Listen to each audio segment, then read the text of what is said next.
That's a clown question, bro. So I'm gonna kick some dirt. He gets on base. Just a bit outside. I'm not the type of player that's going to be Johnny Hustle. If you don't want me to watch the ball, you can go get it out of the ocean. And welcome to the show to be named later, where we're talking baseball kind of whenever. I am your host, Chris Gianta. Over there on the other side of the screen is Daniel Curran. How you doing, Daniel? Chris, I'm doing well. There's, I believe, 114 days till opening day.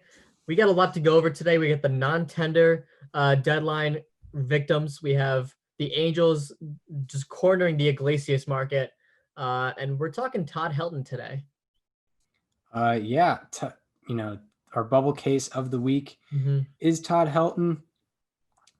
If you want to check out the last two bubble cases we've done, 2 weeks ago we did Bobby Abreu, and last week we did Mark Burley. And this week we got Todd Helton. But yeah, non-tenders happened. When was the deadline for that? Last Wednesday. So that would have been the 2nd. Yeah, so December 2nd.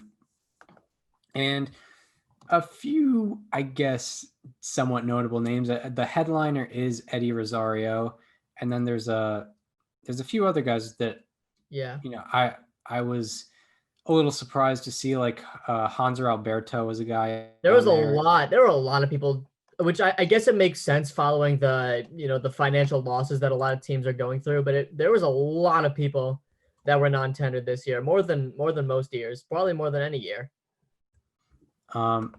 Yeah,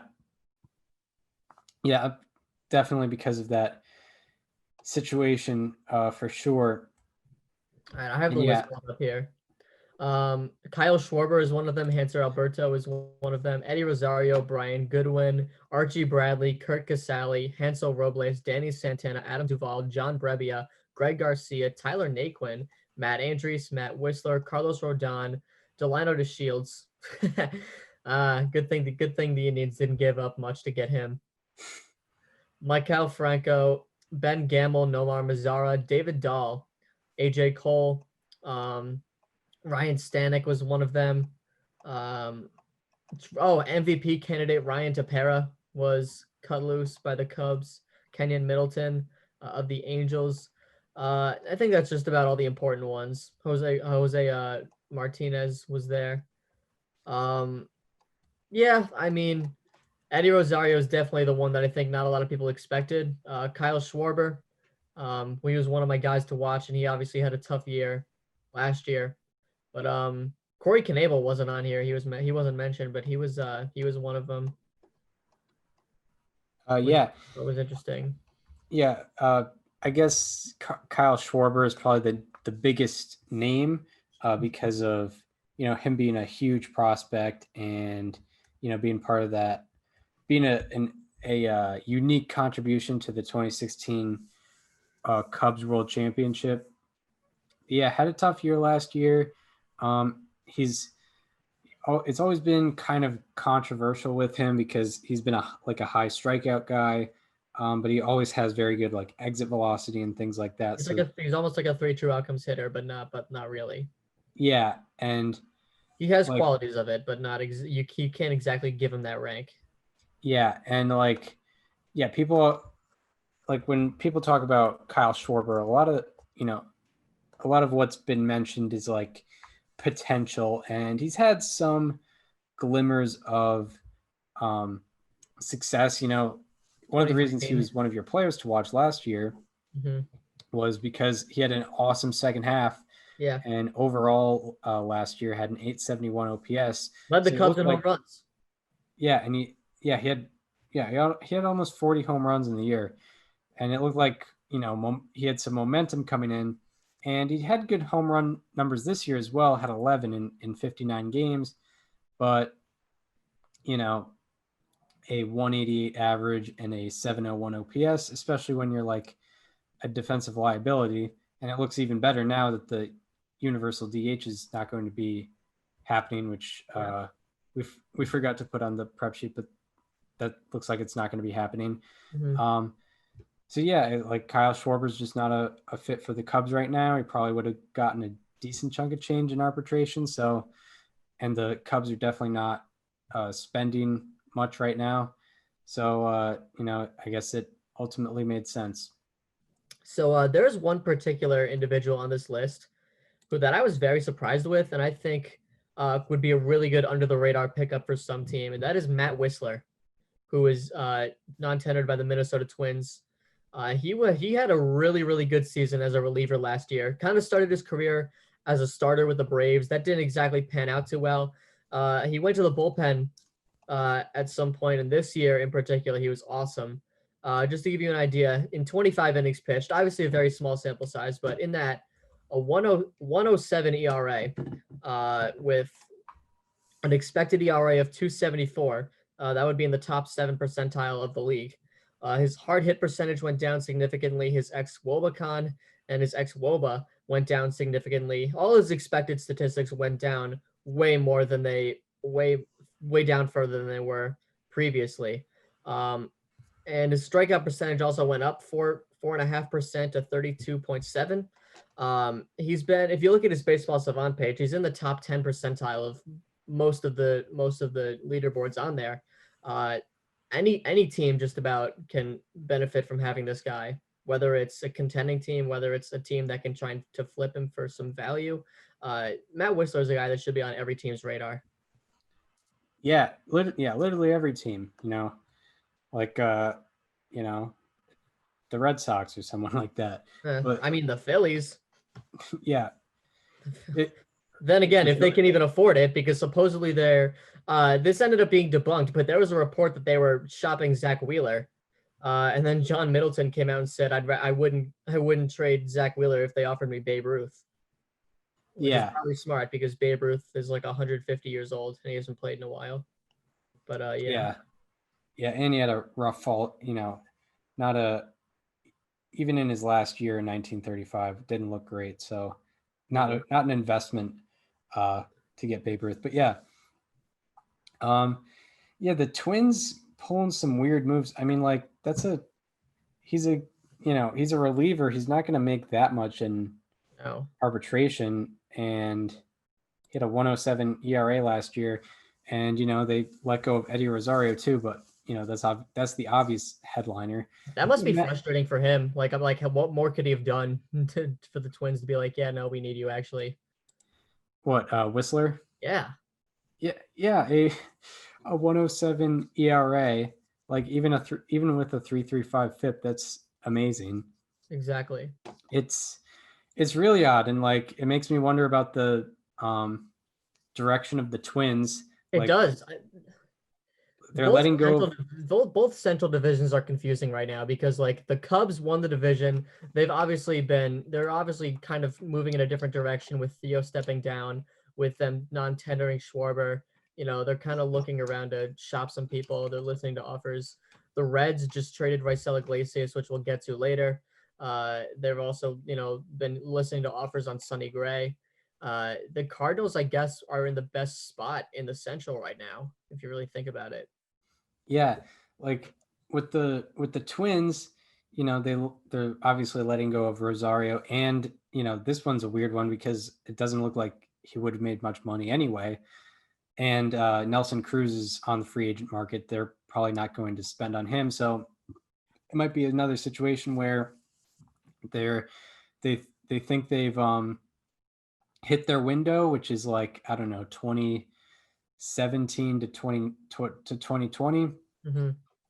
And it's weird because the discussions we've always had with the Twins is always like their pitching is the problem. Like, I mean, in 2019, they set the record for most home runs hit by a single team in a season. And the pitching was always the issue. That's why they were never able to win a playoff game. And now they just cut one of their better pitchers. Yeah, exactly. And the larger point I was going to make is they're kind of stopping spending, which I don't know if Wisler is the example of that one, but when you look at, they're probably not going to get Cruz back, and they're letting go of Rosario. It looks like they're ready to be, non-spenders again, probably a lot of the reason because of lack of revenue last year. And, they're one of those teams that can't really survive without that continuous revenue from crowds and stuff. They're unlike, probably the only teams not being affected by that right now are probably, Red Sox, Yankees, Mets, Dodgers. Just as a I mean, Steve Cohen hasn't lost anything, so the Mets are probably in the best position. yeah, and the whole point about the Central, the Reds, not only it goes for both Centrals because the Twins are obviously seem to be dismantling. The Indians are kind of weird. We don't really know what their deal is. The White Sox looked good, but then they hired Tony La Russa. Yeah, I'm thinking that even with Tony La Russa as their manager, they're probably the best team in the division right now. Yeah, they still should be favorites to win the division. Yeah. And the NL Central, the NL Central is really, really weird. The Cubs last year, they won the division. They were the, worst record to win a division, which might say something about the Central. It might say something about the Cubs, but still weird that 4 teams from that division made it though. It's like, it is funny to bring up John Farrell. When John Farrell in 2015 said that they had 5 number 1s and it was more like they had 5 number 3s. Yeah. It seems like with the NL Central, they have 4 third place teams. Mm-hmm. Yeah, it's perfect. Yeah, like the Cubs, Reds, Cardinals, and Brewers are all solid third place teams, and they're all in one division. Yeah, and there's the Pirates. Yeah, and then there's the Pirates. The Pirates are like the Justin Masterson of that division. Nobody ever thinks they're gonna, even if the someone's trying to praise them as a number 1, no. Yeah, no. Yeah. I get that. So, but I guess those are the non-tenders. The Twins with the biggest surprises, and the Cubs letting go. Do you want to do some quick predictions? Actually, now that we're here. We'll predict. We should. Because I think the biggest winners of this non-tender deadline are the Phillies, because we all know that this is a really talented team on paper, but the bullpen is what really, really got in their way last year, and that's kind of the main reason why they didn't make the playoffs. And the reliever market this year is kind of weird because it's you have the Hendricks of the world, and who are the other big relievers out there? There's Liam Hendricks. Am I missing a few? I'll go to the MLB trade rumors list. I mean, that's there's not there's a couple. I feel like there's a couple good relievers on the market, and there's just a drop off. And Trevor May is obviously off the list now. That was a guy that a lot of people were looking for. And obviously, that was a lot of room for the Phillies to not really be able to improve. But now you got Archie Bradley out there. You got Hansel Robles out there. You got Matt Wisler out there, like I just mentioned. Carlos Rodon is a starting pitcher. Maybe you could take a waiver on him just to see what's going on there. Ryan Stanek is out there. Tyler Anderson. Pedro Baez. Yeah, Pedro Baez. He's been very consistent for the Dodgers, but I feel like he'll just end up going back to the Dodgers. I'm not sure, but I just feel like that'll happen. Yeah. I feel like Shane Green. Yeah, Shane Green, something like that. But really, it's really just Liam Hendricks. That's kind of no one else is up to that standard. That's the market. That's the guy that you're spending more than $10 million a year on. But if the Phillies are looking to be on a budget, there's a lot of non-tender candidates here that can fit nicely into that bullpen and make it into a better team. If you get 2 or 3 of those guys, it makes your bullpen infinitely better. But I guess they took a risk on Brandon Workman and Heath Hembry, but I would argue that those guys weren't as, consistently developed as, even though Workman had a great 2019, his history before that was a little shaky. I think the guys that were actually, I just learned this. I looked this up before the show. Brandon Workman in 2019, believe it or not, has the only season in baseball history with 70 plus innings pitched and less than 30 hits allowed. Wow. Yeah. Wow.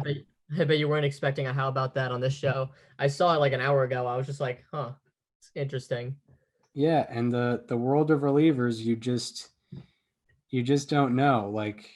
And it something flipped, something didn't go right. But here's to that stat. How about that?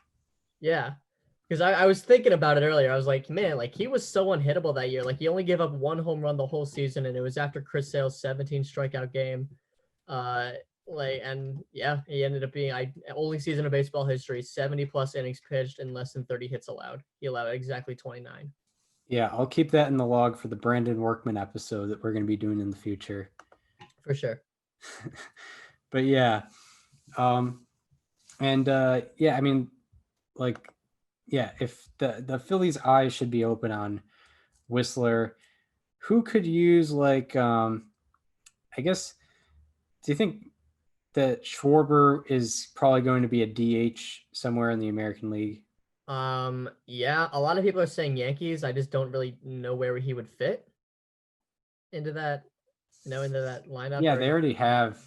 Like they have Stanton as DH. They got, I guess, maybe an outfield to replace Gardner, but like they have Frazier who should probably play more. They have Hicks. They have Judge. Yeah, I feel like I think he's a guy that would benefit from that short porch, but I don't see where he would fit there.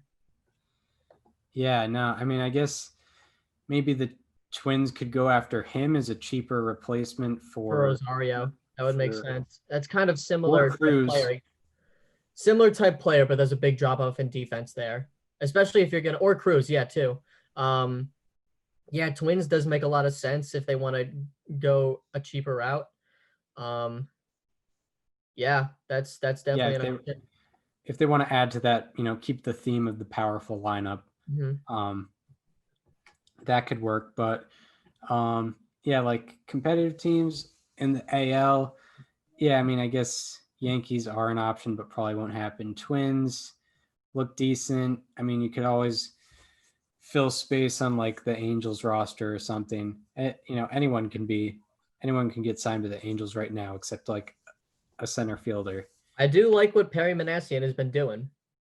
Yeah, I guess that's a good transition. Is that do you think that's all we have on? Yeah, I mean, I think we addressed everything, like the widespread reliever market, like Bradley and Wisler and Robles, Brebbia also. Like, there's plenty of guys out there. I think Matt Andrews just went to the Angels too, so I think that's definitely a good bullpen piece.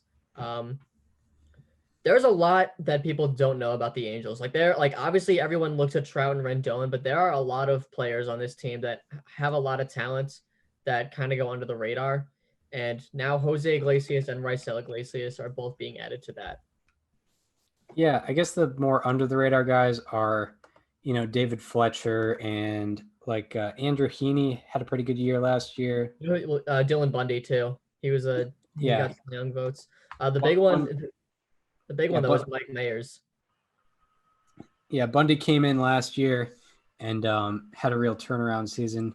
Heaney had a big FIP ERA discrepancy in terms of I guess the big FIP people would say he did. He was very inconsistent. Like, he did have some good outings and some bad outings. The FIP is a concern, but I think he's a guy that can develop. Griffin Canning is also a guy they need to develop, but I mean, they are also in the market for Bauer. So that would be obviously very beneficial to them. That gives them a certified ace. Then that'd be a really good 1-2 punch, but that's not what this is about. Yeah, I'm saying Heaney, the FIP people would say he would be getting unlucky. Mm-hmm.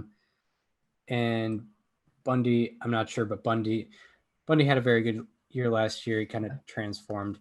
But yeah, the Angels are definitely a mysterious team, but I feel like around the field, they could use some additions. They got Jose Iglesias, who kind of went under the radar in 2020, although he was a little bit injured, but he's been like, with Hall of Fame stuff we've talked about, he's pretty much exactly Omar Vizquel statistically. Yeah, I mean, if he were to do this for another like 10, 15 years, play at this exact pace, we're literally looking at the same type of player, like the same archetype. Yeah. Iglesias raised his OPS plus to 88, his career OPS plus to 88. So I think it was exactly the same beforehand. Yeah, before 2020. But yeah, last year Iglesias 39 games, so that's almost two-thirds of the games. He hit 373 with a 956 OPS. Yeah. And he's obviously very, very good defensively. And here's the nice thing. Like the Angels, they don't even need him to do that. And I don't think they're expecting him to do that. But I mean, if he's got that in the tank, no problem. But if he can find a happy medium between last season and his career averages and post like a high 700s OPS, that's perfect. That's all they need because you're going to get high quality defense. He's got to stay on the field, of course, but the Angels do have injury problems on a year-to-year basis, and Iglesias is also a guy like that. So that does worry me. But I mean, like I just said, like high 700s OPS, maybe even mid 700s works too. If he can be right around the league average in OPS and play his style of defense, that is all the Angels need from him. Yeah, they need that, and they need health because Andrelton Simmons was very good for them from 2016 to 2018, but the injury bug started to strike. He only played 103 games in 2019, and he only played half their games in 2020. So if you get a guy that's on the field all the time, that's immediately an upgrade. Simmons might be a little better at full health, but he might be falling off too. But yeah, Iglesias seems like a good move on their part. And Raisel Iglesias seemed like a good move. I should look up his stats. They were very good. Yeah. Last year he was, I mean, it's kind of common for closers to do this, but he was very good in save situations and not very good in non-save situations. His Savant page looked really good last year. I know that that's not the end all be all, but it's certainly encouraging, especially because the Angels had Ty Buttrey as their closer last year. I think it goes without saying that this is an upgrade. But the Angels, they now have a 7-8-9 in the back end of their bullpen of Felix Pena, Mike Mayers, and Raisel Iglesias, which is really good. That's so much better than what they were looking at this time last year. Yeah. And like, even we like to point at, FIP and the expected statistics. And what actually happened was also very good, 2.74 ERA, which you'll take out of a back end reliever pretty much all the time, unless you're, a crazy stacked bullpen. But that's a very good ERA, and that's what you like to see. So yeah, another good move. And I guess the other move that happened, not with the Angels, but with the Mets. Can I make a couple more points on the Angels? Yeah. I mentioned Mike Mayers earlier as a part of their their back end of the bullpen. Against lefties, this guy is so weird because he's a right-handed pitcher and he has very reversed splits. Against lefties against him slashed 100, 143, 167 for a 310 OPS. Lefties? Yeah.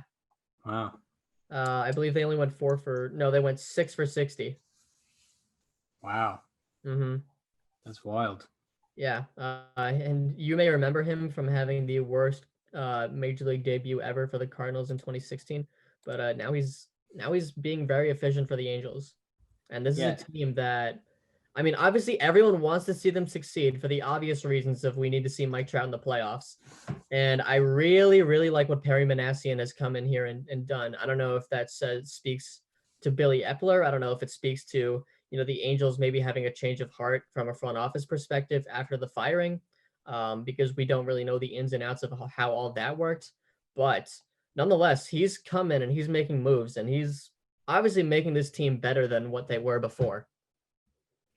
Yeah.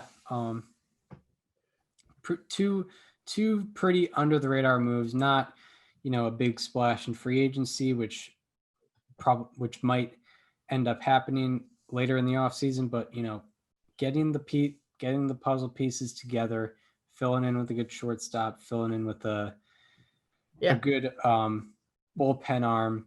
He's come in and he's addressed two of the holes on the team. And by the way, this team is only going to get better from here because after the 2021 season, Pujols and Upton are both off the books. Little post-production correction. Justin Upton's contract is actually done after 2022 and not done after 2021. Sorry about that.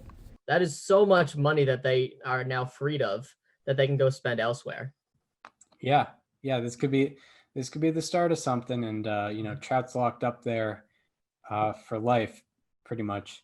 So Yeah. you'll always have him, and he should be still doing his thing into. I think they only have 2 giant contracts after next year, right? Because it's just Trout and Rendon, right? Because Pujols is obviously, his contract is an albatross, but they're going to be done with that. Upton we need him to be better. He was miserable last season. And he's going to be off the books too. So that frees up a spot in left field. You got to expect that Joe Adell is going to, develop further.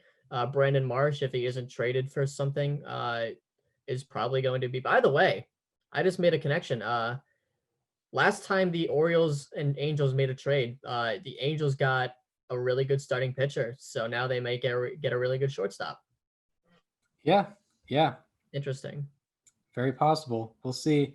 But yeah, one point I was going to make, I guess that'll just go away. But yeah, Upton and Pujols, that's a combined like $50 million a year that you're getting rid of. So that's huge. That's so huge. And you don't even have to like go out and get you already have the star power in your lineup with Trout and Rendon.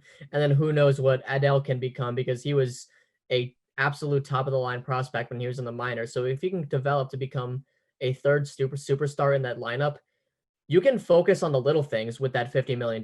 Like you can get yourself a starting pitcher if you don't land Bauer. You can get yourself some relief pitching. You can get yourself whatever you want, because you have a lot more space in your salary. Not that there's a salary cap league, but you have a lot more money to spend. Yeah, exactly. And if Bundy has a good year this year, you can re-sign him after the season. Mm-hmm. Plenty of options for the Angels when you have Pujols. Albatross is going away. STBNL alum Albert Pujols off the books, and or STBNL history alum. Yeah, and he wasn't on the show. Yeah, we did not get him. We tried. We did not get an interview from him. No. But and the other reliever to be signed, we brought Steve Cohen up earlier in the show. Not a huge splash, but they were able to get Trevor May, who was one of the staples of the Twins bullpen, and is now going to be wearing the blue pinstripes from New York, not the navy blue, but the blue ones. I'm colorblind. Yeah, the I do like that both teams from New York wear pinstripes, so you can get it confused. But yeah, the Mets. There are a couple. I guess the concerns is that people hit the ball hard off of Trevor May last year because his exit velocity was in the 8th percentile and his barrel percentage was in the 9th percentile, which isn't very good. But his strikeout numbers and his run prevention, very good. Expected batting average in the 83rd percentile, K percentage in the 98th. Among relievers when strikeouts were on an all-time high, especially for bullpen pieces. So that's obviously really encouraging. Also, whiff percentage of 99%. So the strikeout numbers have been really strong for him.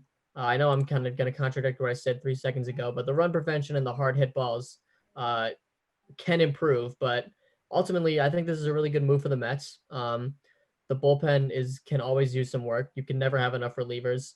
And this is a rather cheap deal. It's not, Steve Cohen isn't emptying his pockets for this one. So now you have Edwin Diaz, you have Dellin Betances if he can stay healthy, Trevor May, Seth Lugo. You have so many guys in this bullpen that can perform for you at any given time, and they can pitch in multiple different roles. Yeah, pretty deep bullpen. Diaz had a bounce back year last year in terms of, ERA and FIP and all that stuff. Strikeouts. Like 20 strikeouts per 9. Yeah, I mean, he's always had the strikeouts. I think it was a big difference in hit prevention. Yeah. With him, and maybe some walk prevention. But yeah, Lugo is a very under the radar guy, and Trevor May. Yeah, Trevor May. I guess it's a very small sample size, but he gave up 5 home runs in 23 1/3 innings pitched last year, which is 1.9 per 9. But that's a small sample size, I think. And I think that'll get corrected ultimately back to kind of an average state And yeah, the strikeouts are good. Like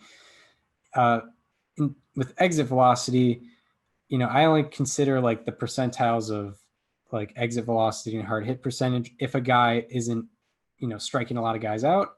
But this guy's striking out over a guy and a half per inning, 14.7 strikeouts per nine. So, when you look at the expected batting average and like the expected WOBA against, that considers all, strikeouts, walks, things of that nature. So it shows that he's actually, he's not necessarily getting lucky or unlucky. So that's a good sign. Just a good pickup overall. A guy who's consistently been, between like a 2.9 and 4 ERA. I think he was particularly good like around the last month or so of last season. Like I think he had some sort of like run last season where all his numbers just went way up. Yeah. We'll see. I'm checking the 2020 game log. I love that the last month of the year was basically the second half. Yeah, pretty much. It was weird. Last season was very, very weird on so many different levels. I guess I'll just do this.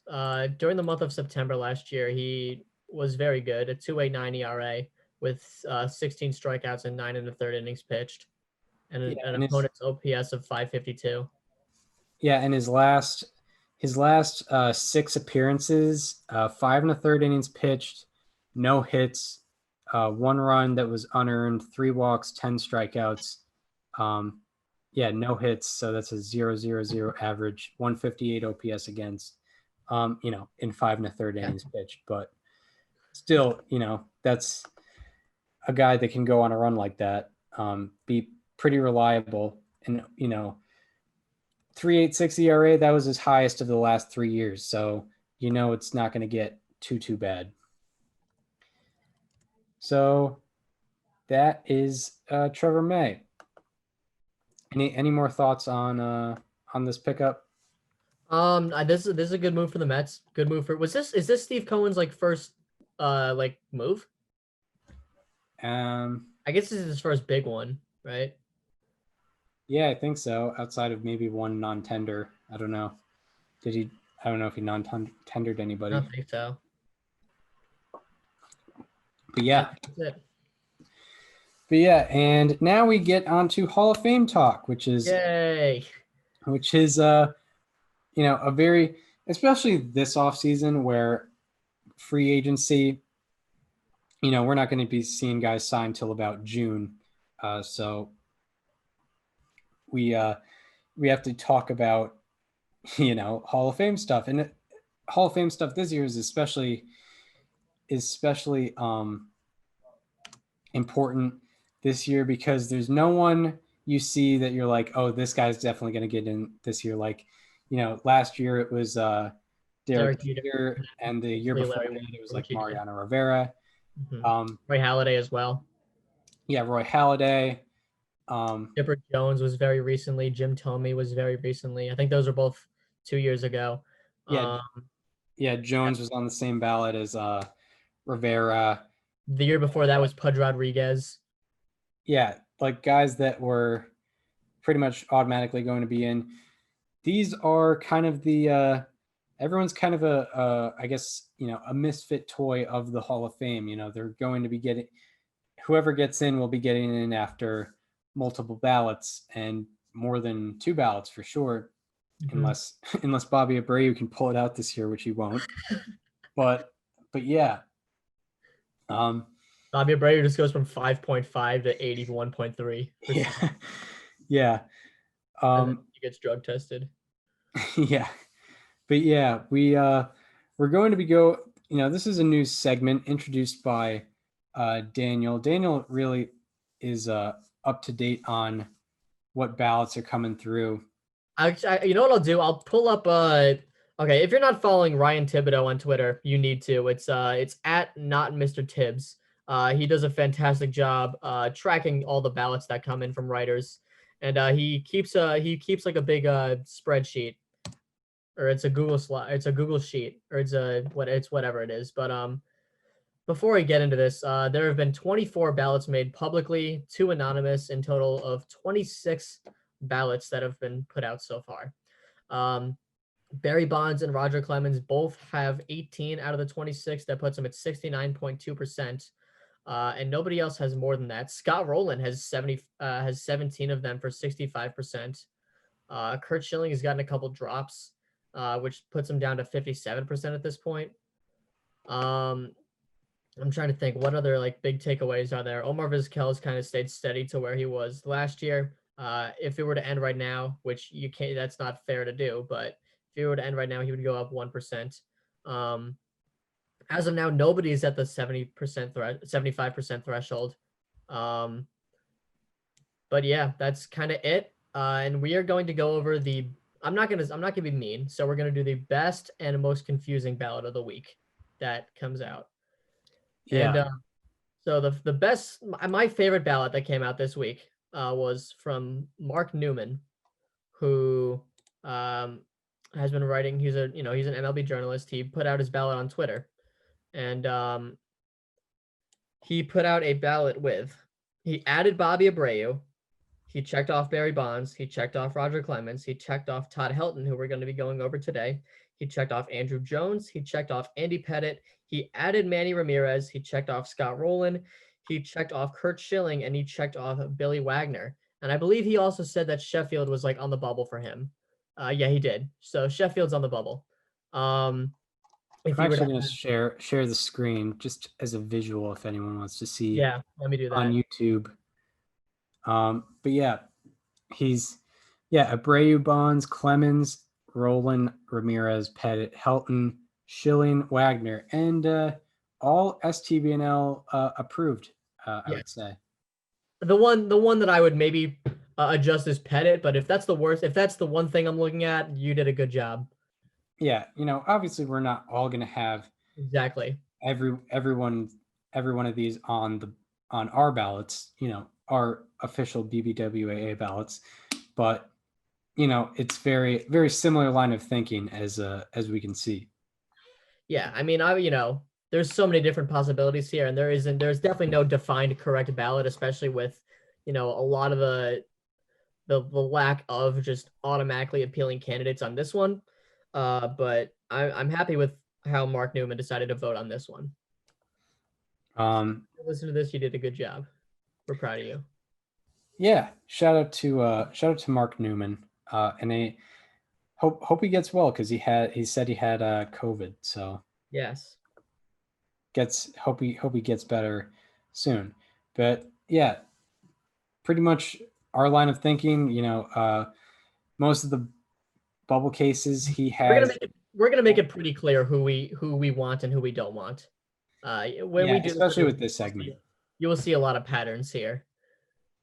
Yeah, for sure. And the most confusing one, what was the name of the guy who? Okay, before we do this is not anything personal, and this is not the worst thing of it. This is not the worst ballot I've ever seen, by any means. There's a couple of questions I have about it though, and it's from Paul White, and he put out a 4-man ballot, all players of which I agree with, but I'm confused as to like if you're not going to vote this guy, why not? If you're going to vote this guy, why not that guy? So his 4-person ballot was Todd Helton, Kurt Schilling, Gary Sheffield, and Billy Wagner. I'm happy with all of those. Happy with all those people being on the ballot. So good job on that. I'm glad you didn't put some certain people on there. But Gary Sheffield is a guy who had steroid allegations against him. So how come you're going to vote him, but not, guys like Bonds, Clemens, or Manny, who were obviously more successful? If you're going to vote Todd Helton, like what do you see in him that you don't see in a guy like Scott Rowland? These are just random questions, and I'm not judging you and saying that you're awful, but these are just questions. Yeah, it is interesting, and one thing that I think a point that I sort of figured out, just thinking up here and wandering off in my thoughts, like if Barry Bonds and Roger Clemens were more well liked in the baseball community, like even before any of the steroid use because, they didn't have reputations for being like, I don't know, clubhouse guys or, guys that were, humble or quote unquote play the right way. If they were, nice, if they were like, well liked, I think it would have been a much bigger, I think they would have been in already. Probably we see that with like Mike Piazza, who had a book come out like 3 years before he got in. That's the key. He got in. Yeah. Admitting he was just like, yeah, I did it. I took steroids. Like what more proof could you need that there are already steroid guys in the Hall of Fame? And to be fair, I sorry to interrupt you here, Chris, but in Mike Piazza's defense, the steroid that he tested positive for wasn't actually illegal at the time, but neither were any of them. None of them were illegal at the time because guess what? No one was getting suspended back in the mid 1990s, the early 2000s. That didn't happen. Yeah. I guess we always stated on the show, PEDs were not punishable until 2005. So I always consider like, what was your career through 2004-ish?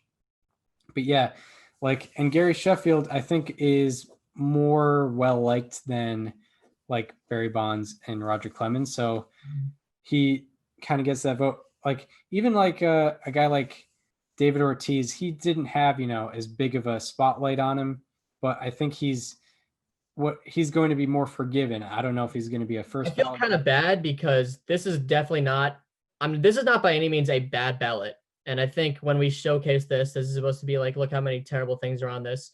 This is not a bad ballot at all. There weren't that many confusing ones over the past week. And it's not that this one's, the worst thing I've ever seen, but it's just by process of elimination and just, some of the inconsistencies there. Yeah. Like it is weird because Sheffield, I guess Sheffield's like,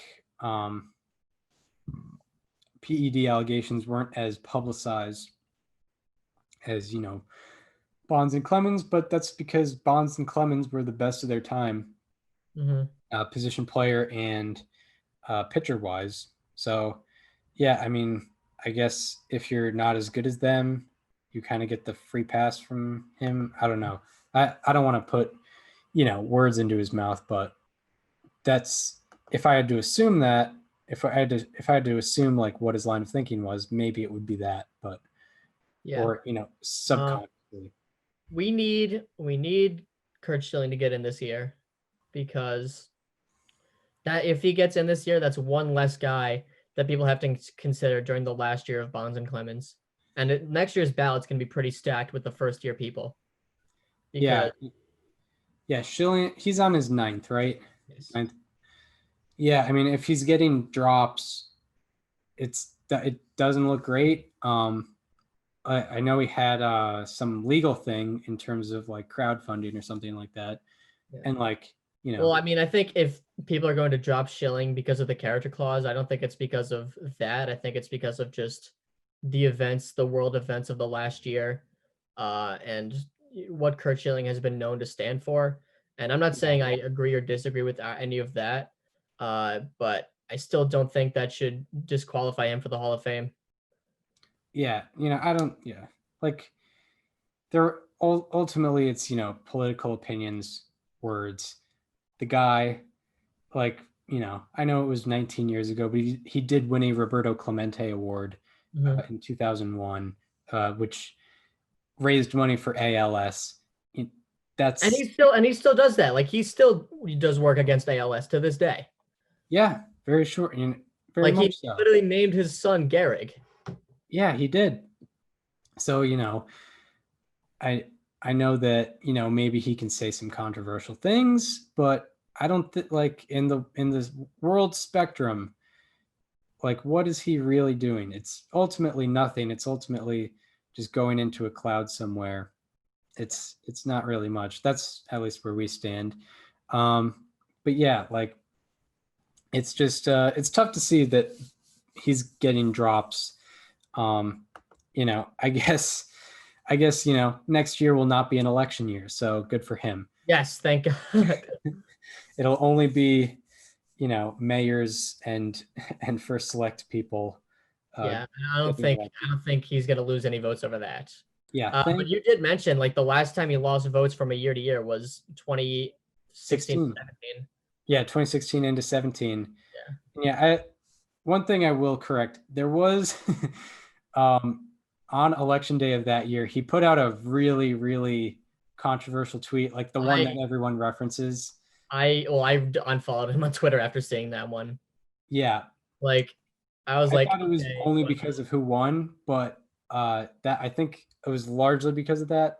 But still, like, actually, no, I unfollowed him before that tweet even came out. Like, first thing I did that morning was wake up. I scrolled through Twitter and saw him. I was like, nah, not today. Not today, Kurt. Yeah. No, I can't take, no matter, I can't take someone who tweets about politics more It's than. tough. Like, he never tweets about baseball. Yeah. Like, I'm not like, I don't care what your political opinions are. If you're not tweeting about baseball, like, why am I following you? There's only so many links to Breitbart articles that you can take in one day by Uncle Kurt. I think I've never refollowed him since that day. Well, he's put out a lot of controversial tweets. He's not a really a member of baseball. There was a particular tweet of like a T-shirt that he put out a few years ago. I think that's what led to the drop in vote percentage in. Well, that makes sense because after 2016. I thought it was because of other reasons. I thought that just because a certain guy won. No, it wasn't because he tweeted the people that are voting for him are the particular people that he was targeting with that T-shirt tweet. Yeah.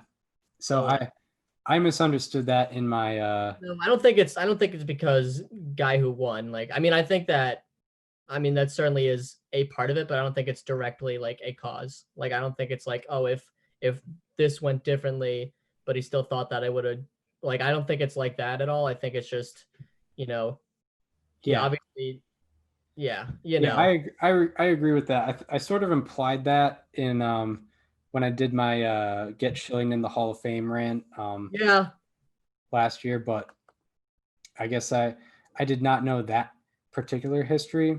Yeah. But still, we want him in the Hall of Fame. But yeah, we'll get to his case eventually. First of all, as a player, because a lot of people are saying he's so underrated as a player too. Like, he is very underrated as a player. Very, very much so. One of the top two guys in the Cy Young era to never win a Cy Young. It's like him and Nolan Ryan, and even like he has a better ERA plus than Nolan Ryan did. Nolan Ryan had more workload, but but we're gonna get. Ryan also pitched in a less offensive era. Yeah, for sure. Kurt Schilling pitched at the peak of offense. He did. So, but now we are going to be talking about Todd Helton, who is on the ballot for his third year. I feel like he's kind of the face of the Rockies franchise. Like, I know Larry Walker, he got in last year and he probably had the better career in Colorado, but Todd Helton spent 17 years in Colorado. He was on that team that went to the World Series. He was kind of the leader on that team as well. And I hope he can get in, because I think this is the first bubble case where we have both openly stated where we stand with them. Or at least I do. Like, I started voting for him last year, so I can tell you with 100% certainty that Todd Helton is going to be on my ballot this year. Yeah, and for me, I'm definitely leaning toward it. I'm like probably, I would say like 90% sure I'm going to be. I remember like right after his first year, I started taking a deeper look. I was like, oh, I'm going to vote for him next year. Yeah. Yeah. It's interesting because when you it's one of those things where you just hear the name and you're like, but then you look at the actual numbers and it's like, oh, this guy was actually had a dominant 5-year stretch. So where he is at. So in 2019, he got 16.5% of the vote, which is, inspiring that he probably, he's not going to get left off the ballot. If he never makes it, he'll probably max out on ballots, but he probably will make it at some point. Last year in 2019 to 2020, He went to 29.2%, almost getting 30% of the vote. And at this point, he is of 26 26 ballots that are out there, 26 out of, like 400 ballots, but of the 26 ballots, he's on 57.7% of them. And it'll probably lie this year. It'll probably be like maybe 40 to 45% of the vote. I mean, yeah, I think that's a pretty big increase, but if there's not that many, easy slam dunk Hall of Famers, I think that guys like Todd Helton would benefit from that in the long term.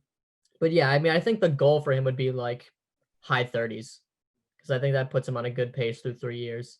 Yeah, if he made the exact, and I know there's probably a law of diminishing returns here, but if he made the exact jump that he did last year, which was 12.7%, he would be getting 41.9%. Yeah. Okay. Yeah, you're probably right then. He'll probably get into the 40s, maybe even. I think like the reach goal would be 50%. Yeah. 50-50. That would be very good for Helton. That would mean he probably gets in on his like 5th or 6th ballot. Mm-hmm. Well, it depends on like who gets added, because next year is probably going to be tough for guys like him, because there's a lot of first years that may be getting a lot of attention, like Ortiz, A-Rod, maybe Teixeira, but probably not. Those are kind of the big three. I don't think anyone else. Justin Morneau, is he going to be getting a lot of attention? Probably not. Yeah. Yeah, I think this is a big year for Todd Helton. It's an important one for him to gain a lot while he has the advantage of being on a rather underwhelming ballot. Yeah, I kind of just said it right there. I don't really think I have any other points to make. But yeah, Todd Helton, as we usually start, we look at the on the surface stats. Nothing, not a lot of comparison, just seeing where he's at. 61.8 baseball reference WAR.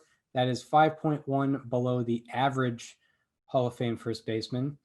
And his F4 is 54.9.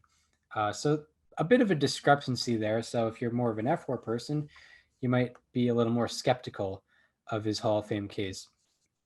And he slashed 316, 414, 539, 953 in his career. Now, it doesn't help his case that he did, a 953 OPS. Usually that's an automatic, slam dunk Hall of Fame.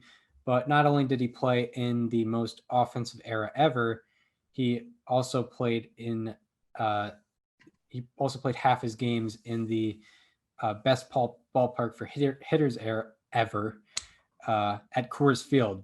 He played at Coors Field. So he had a 133 OPS plus, which is still very good, and a 132 weighted runs created plus in 9,453 career plate appearances. So a very full career out of Todd Helton. And his peak WAR is very inspiring. According to Baseball Reference, 46.6 peak WAR, and that is above average for a Hall of Fame first baseman. And if you don't know, peak WAR is the 7 best seasons ranked by Baseball Reference WAR added together. Basically shows like how dominant they were in, a 7-year sort of span, even if it's not 7 consecutive years, but how dominant they were ultimately, not compiling.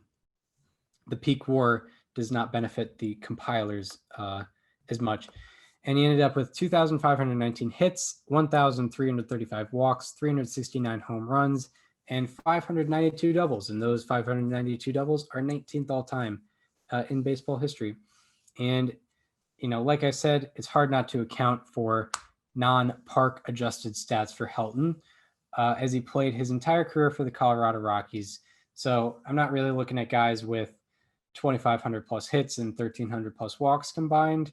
Like, it's hard to compare him to, all those guys with the same count statistics, because he played in a very if we're looking at walks, like That's not necessarily. I mean, is Coors Field really affecting that too much?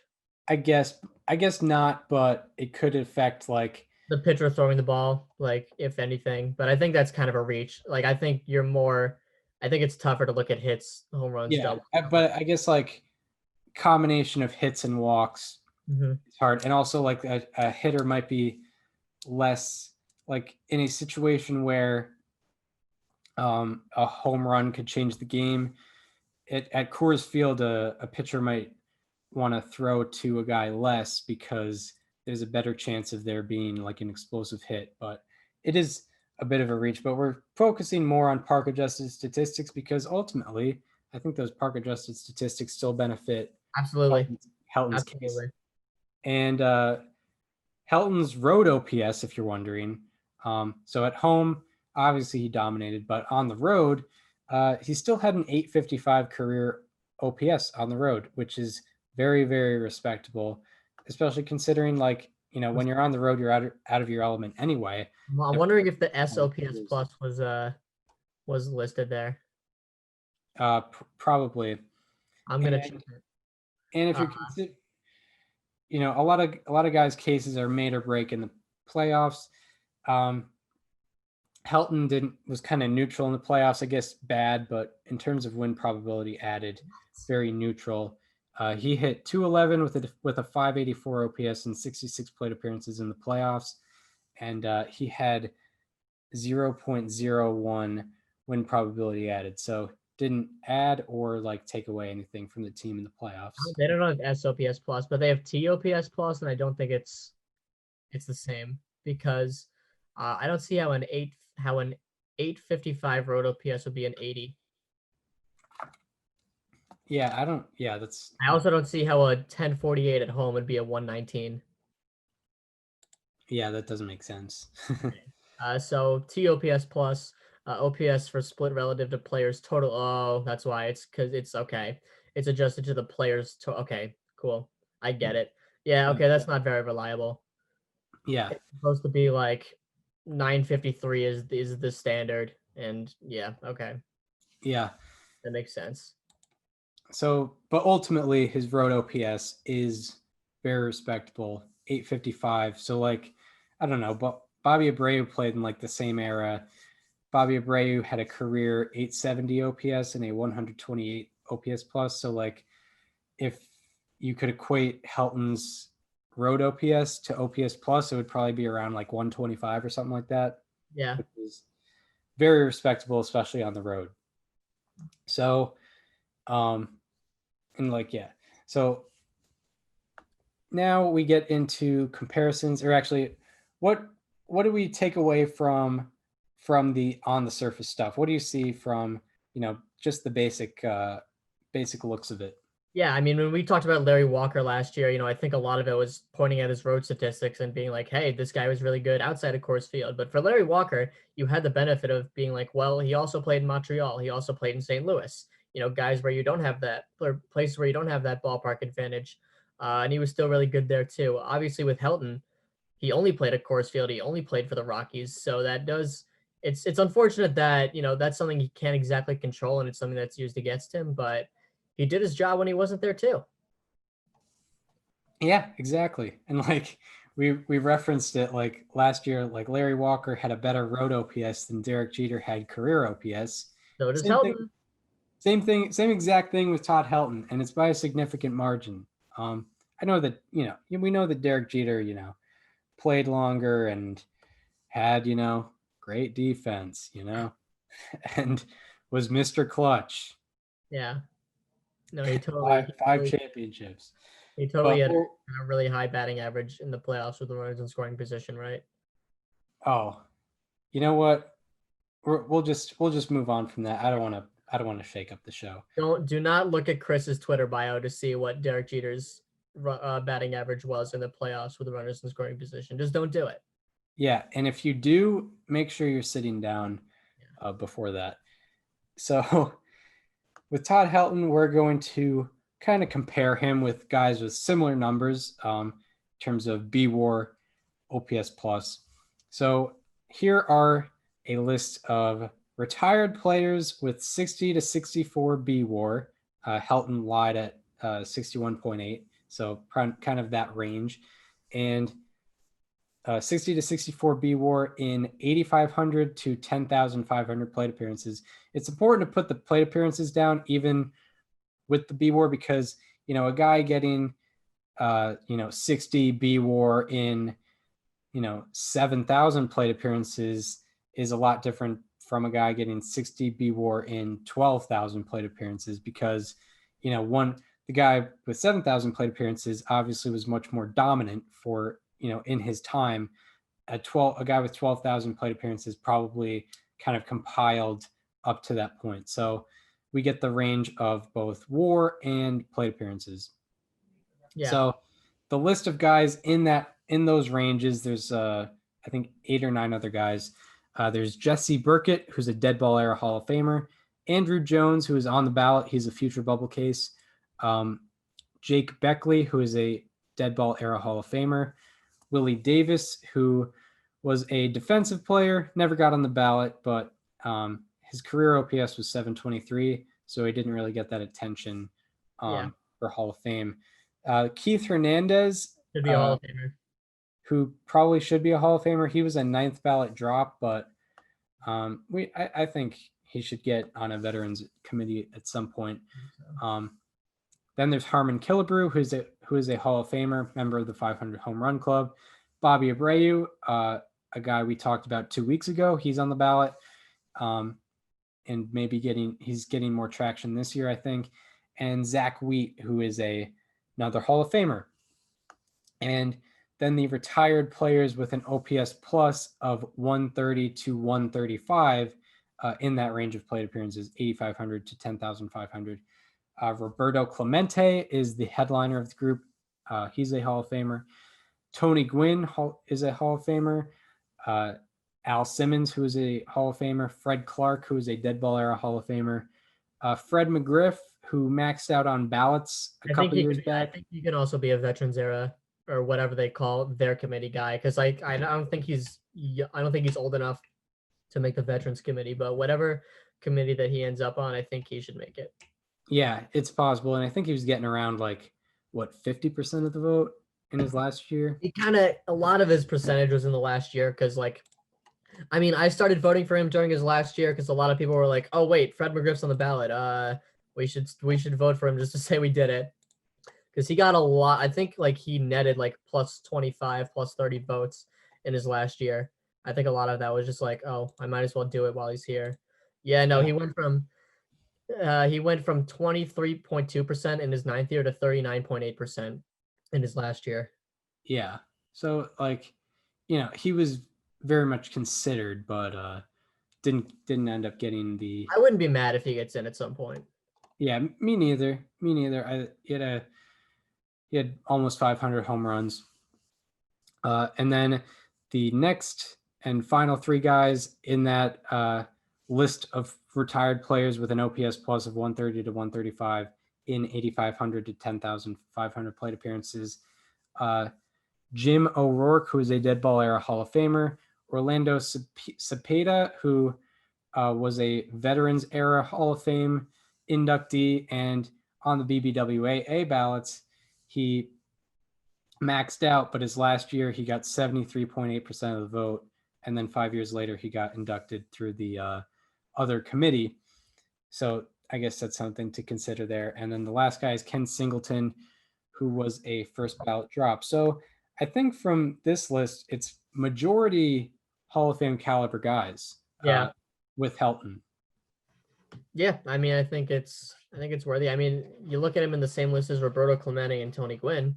Those are certainly the 2 headliners, and you think, oh, wait a minute, Todd Helton's right there with them. Yeah, Roberto Clemente is an interesting case. That guy, he he won 12 Gold Gloves. He's a defensive star. But Tony Gwynn was a little under 70 B WAR. So it kind of makes sense that they're looked at sort of at the same level. Gwynn got the. It's weird because they were both they're both in the same OPS plus, but they got to that OPS plus in completely different ways. Yeah. Helton was a guy that got a lot more walks than Gwynn, and had Spray the much more ball across power. the field more. And his OPS overall was much better, but he played at Coors. So yeah, definitely, it is weird to compare the two. But yeah, like it's mostly Hall of Fame caliber players that we're looking at comparing to Helton in terms of those statistics. Obviously, it's a case by case basis. But yeah, so I guess I'll start with the case against Todd Helton. So someone who was against Todd Helton could say that, especially if they're someone that's more on the looks at fan graphs a lot more for wins above replacement. A 54.9 F-WAR is not traditionally Hall of Fame worthy, which is a factor. Helton is also one of those guys that kind of got trounced by, or kind of got mixed in with a lot of other talent and was kind of dwarfed by guys like, Barry Bonds, Alex Rodriguez. Well, not A-Rod, because like he didn't play. They never played in the same league. Yeah, but Bagwell, in terms of stardom, and also, I guess Walker, his own teammate. I guess this isn't a case against him, but he was also in a small market, kind of a Rockies club that was getting off the ground. But also, Todd Helton was only in 3 top 10 MVP finishes, and he was only in the top 5 for MVP once. So I guess the argument would be that, BBWAA was not voting for him during his career. So after his career, maybe a little inconsistent. And if you want to rely on just the wins above replacement, he was only top 10 in B-WAR and F-WAR 5 times, and he finished top 5 in F-WAR only twice. So he was not consistently like a top 5 guy in wins above replacement. And he was only top 10 in OPS plus 5 times, despite being known, for his offense. And despite playing at Coors Field, where you're expected to have more offense, didn't reach those count statistic standards of, he didn't even reach 2,600 hits or even 400 home runs. And outside of his 2000 to 2004 stretch, he was not really a top player, didn't amass more than 5 wins above replacement in a season outside of that 5-year stretch from 2000 to 2004, which will be talked about in his case for him. And the last thing you could say in the case against Todd Helton is that he was sort of, I guess you could say a defensive liability. He has negative defensive wins above replacement and also negative defensive runs above average. So his defense doesn't help him at all, especially if you're saying that, even his offense doesn't really cut it overall. But now we get into the case for Todd Helton. I would just like to add, he should have won MVP in 2000. He led the entire quadruple slash line. He led the NL in WAR, and he had a 1074 OPS on the road. Yeah, he probably should have gotten that award. Yes, he should have won that year. But I mean, I just wanted to state that they gave it to Jeff Kent instead. So in the case for Todd Helton, a 133 OPS plus to go along with a 132 weighted runs created plus in 9,453 plate appearances is something that seems Hall of Fame worthy. I mean, that's 30, little above 30% above average. And he had a better average peak WAR than the average Hall of Fame first baseman. So, he had a better peak than most guys that are in there at that position. And from 2000 to 2004, that was kind of his big run. He was third in B-WAR and third in F-WAR behind Barry Bonds and Alex Rodriguez. And I mean, there's no shame in losing to those guys, especially during that time. That was Bonds' best 4-year stretch ever. And there's an argument to be made that just from that peak, he did enough to earn his plaque. He had a 37.5 B-WAR over just those 5 seasons, which is really impressive. And Todd Helton had 6 B WAR, or he had 5 seasons of 6 B WAR, and there are only 22 other retired players to do that. 17 of them are Hall of Famers. The ones that aren't Hall of Famers are Shoeless Joe Jackson, who was involved in the Black Sox scandal, so that's obviously why he's not in. Ken Boyer, who had a 116 OPS plus, and he didn't benefit from the more modern statistics. And then Andrew Jones, who's on the ballot, Chase Utley, and Adrian Beltre, who are not yet on the ballot, but probably will be getting it at some point, I think. Yeah. That's a case I'm going to be making in a few years for both of them. I mean, Adrian Beltre is going to go in, no problem. Chase Utley, I think, will have a little trouble, but he should go in anyway. Yeah. That's 22 other retired players with exactly 5 seasons of 6+ B WAR. Like Todd Helton, 17 are Hall of Famers, and the other 5 all have, there's reasons why they're not on there. Some have not had a chance yet to be elected into the Hall of Fame. So most of them probably will be elected at some point in the future. So most guys that get 5 seasons of 6+ baseball reference wins above replacement are going to get in. And like Helton didn't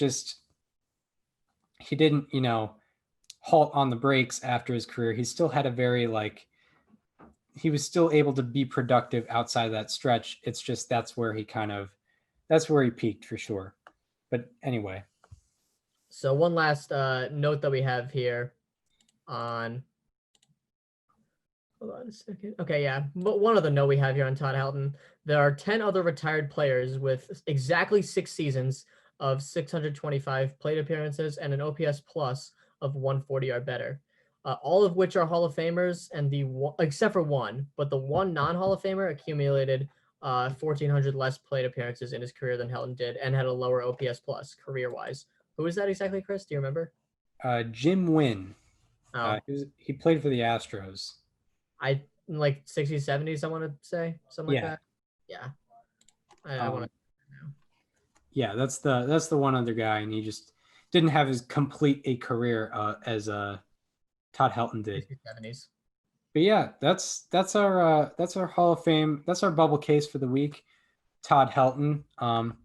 We're pretty confident that we are going to be putting him on the ballot, but there's some understanding in not putting him on the ballot. If you're someone who kind of has a smaller ballot, I wouldn't understand putting someone like, I don't know, Vizquel over him, or like Jeff Kent over him. I wouldn't understand having a small ballot. Yeah. Period. Especially for this era. But especially for this era when there were so many good players. Like, I feel like 5 years from now, we're probably going to see some smaller ballots. Probably. Yeah, there's not. From 05 to 14. I mean, that's good for guys like Bobby Abreu, though, and even guys like Todd Helton, because if Todd Helton's in his 9th year still on the ballot, he should be fine. I think we've gone over this, but next year is obviously going to be big with Ortiz and A-Rod. 2017, the headliner is Beltran. 2018, the headliners are Joe Mauer, Chase Utley, and Adrian Beltre. 2019, it's Brian McCann. Yeah, I guess it's. And 2020 is going to be 2025 is going to be awful. It's just going to be Alex Gordon, and that's it. Yeah, true. And Alex Gordon, no offense to him, is not a Hall of Famer. Yeah, but he probably will get on the ballot because he's the only guy. Yeah. Alex Gordon headlines the first years in 2025 because no one wants to retire after this year. Yeah, for sure. Except Alex Gordon. Yeah. But yeah.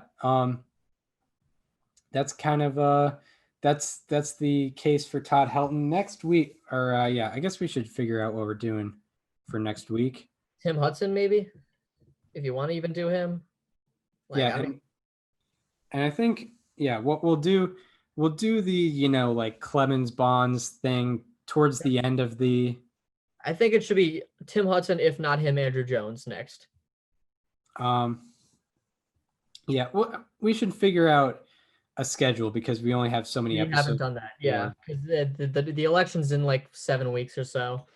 Yeah, because we also will combine some bubble cases for one episode.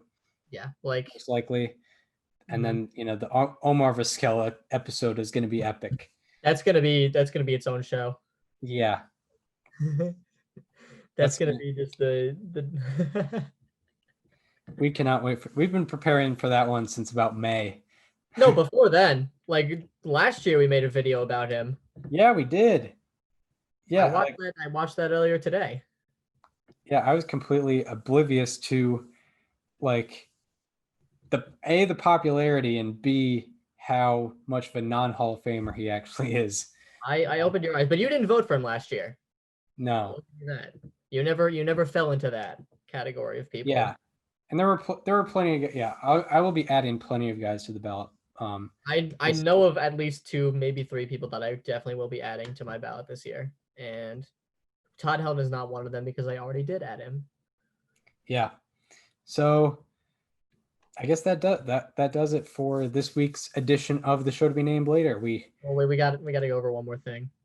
Oh right. Yeah. Dick Allen passed away earlier today. He was a former Phillies mostly Phillies and White Sox player. He won the 1992 American League MVP with in basically the resurgence of the dead ball era. He had a 1023 OPS with a 199 OPS plus in 1972, winning him the Most Valuable Player award. He finished his career with 58.8 Baseball Reference WAR, and he's been one of the biggest non-Hall of Famers that should be a Hall of Famer, for pretty much the entirety of his previous post-baseball life. And he's a guy that I think should be in a 912 career OPS when offense wasn't really a thing, a 156 OPS plus over a 15-year career. It's a shame that he is not going to be able to live to see his Hall of Fame election, because next year he's going to be on the Veterans Era Committee ballot. I think he was going to get in regardless. I think this may heighten his chances a little, but nonetheless, rest in peace to Dick Allen. Obviously, our thoughts go out to his family during this difficult time. Yeah, I don't know. Anything else you want to add? Yeah, definitely. A very underrated guy in baseball history. Probably should be a Hall of Famer. Yeah, accumulating almost 60 B-WAR in less than 7,500 plate appearances. But overall, I think there were. I didn't read too much into who he was, as a guy off the field, but I think there were some interesting things about him. Generally, I think he kind of.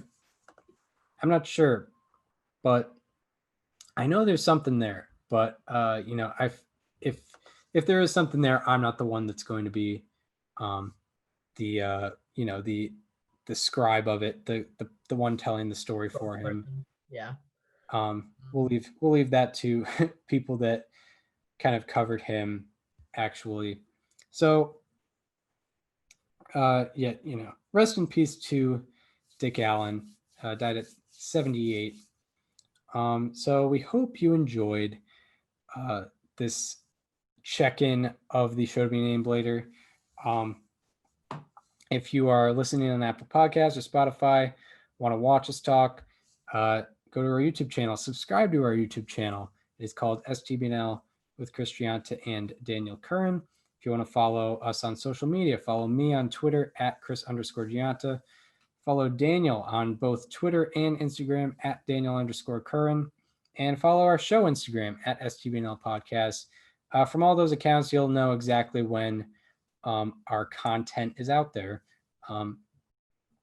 So if you're enjoying this, want to know when the next one is, just follow any one of those accounts, or actually follow Daniel's personal Instagram would not be the account, but his Twitter, my Twitter, the show Instagram, which is a joint Instagram, any one of those for any updates. And we hope you enjoyed this check-in, and we hope to see you on Thursday or Friday. We've determined it will be a delayed, Finals are coming up, so it's tough to work in, the history scripts. Yeah, it's a lot of work on top of school, so we're delaying it a day. So we hope to see you on Friday, where we're going to be talking about Lou Gehrig, and on Saturday, where we're going to be talking about the 2018 Milwaukee Brewers. See you then.